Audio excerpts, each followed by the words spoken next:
region of northern Rovanion had once flourished with the rise of the Kingdom of Dale and the Kingdom Under the Mountain. During these more prosperous times, the city of Esgaroth had been built along the northwestern shores of the Long Lake. Yet these golden years would not last, and the arrival of Smaug in 2770 of the Third Age brought desolation to the land. Along with Erebor and the city of Dale, this destruction was apparently wrought upon Esgaroth as well. However, the survivors were of sturdy character, and many refused to leave, refounding Esgaroth upon the Long Lake. This new settlement became known in short as Laketown, and was literally situated atop the waters themselves. Here, gigantic pilings made from the tall trees of Mirkwood were sunk into the lake bed and supported a platform upon which were erected many dwellings, warehouses and shops. The village was completely surrounded by water and was connected to the shore by a single bridge with accompanying gatehouses. This made for an excellent natural defence and brought the townsfolk safety, so long as the dragon remained within his lair. Natural defences alone, however, could not fully protect the town, and this would be a task carried out by the men of the Laketown Guard. As with many inhabitants of Laketown, the guardsmen could likely have traced their ancestry all the way back to the Kingdom of Dale. In the past, such a guard unit would have served a more prestigious role, protecting kings and leading armies. Whilst under the oppression of Smaug, however, the force was much reduced in both number and stature, limited as they were to the last remaining human settlement in the region. The overall strength of the Laketown Guard at this time can be estimated to be no more than around 100 men, since the town as a whole is thought to have had a population of less than 1,000.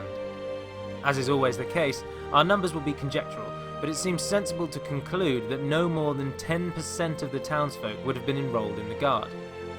In fact, given the status of Laketown as a minor fishing and trading hub, it seems likely that the number of guardsmen would have been far lower, since they would have imposed a huge strain on the town's resources, which were already stretched very thin.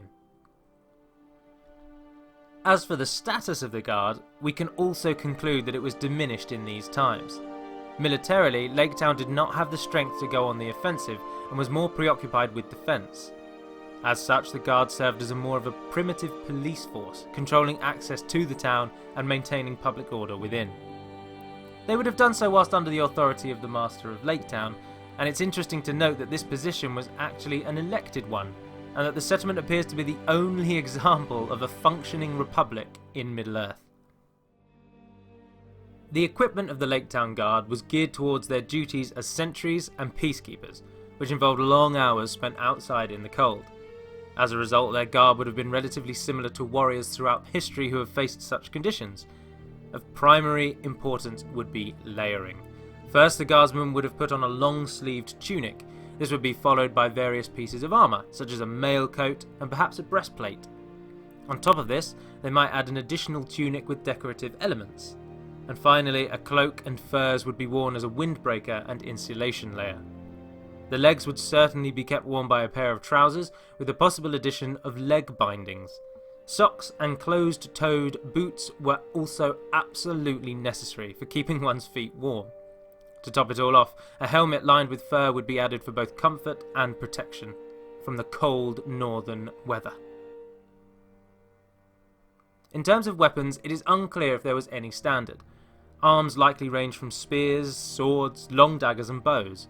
Perhaps all were available for use in various circumstances.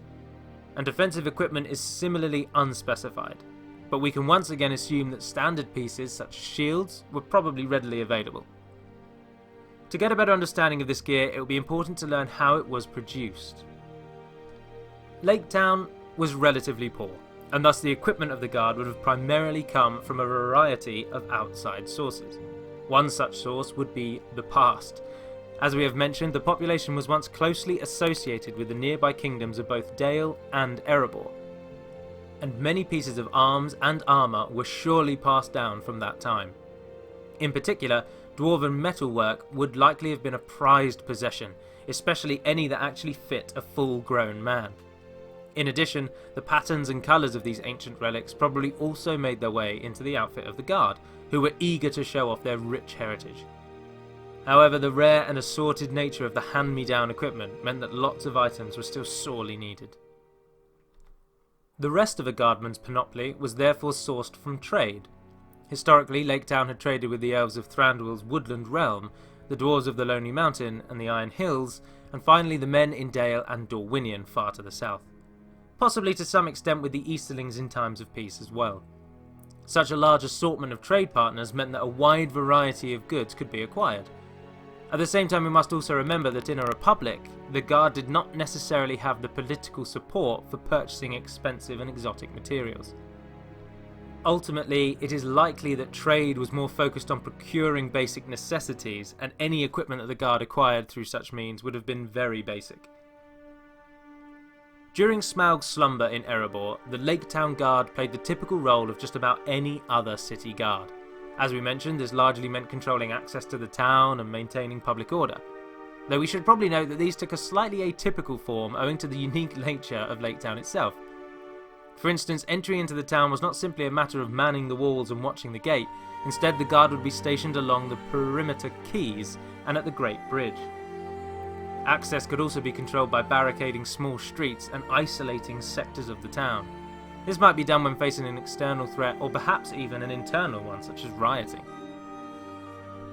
Surely though, the entire guard was not stationed at its post 24/7. Rather, this ready source of manpower was probably put to use on civic projects.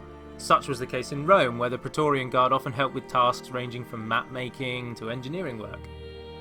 In the case of Laketown, the wooden infrastructure was most likely in constant need of repair, and what better way for ruling classes to gain re-election than to task the guardsmen with these popular upkeep projects.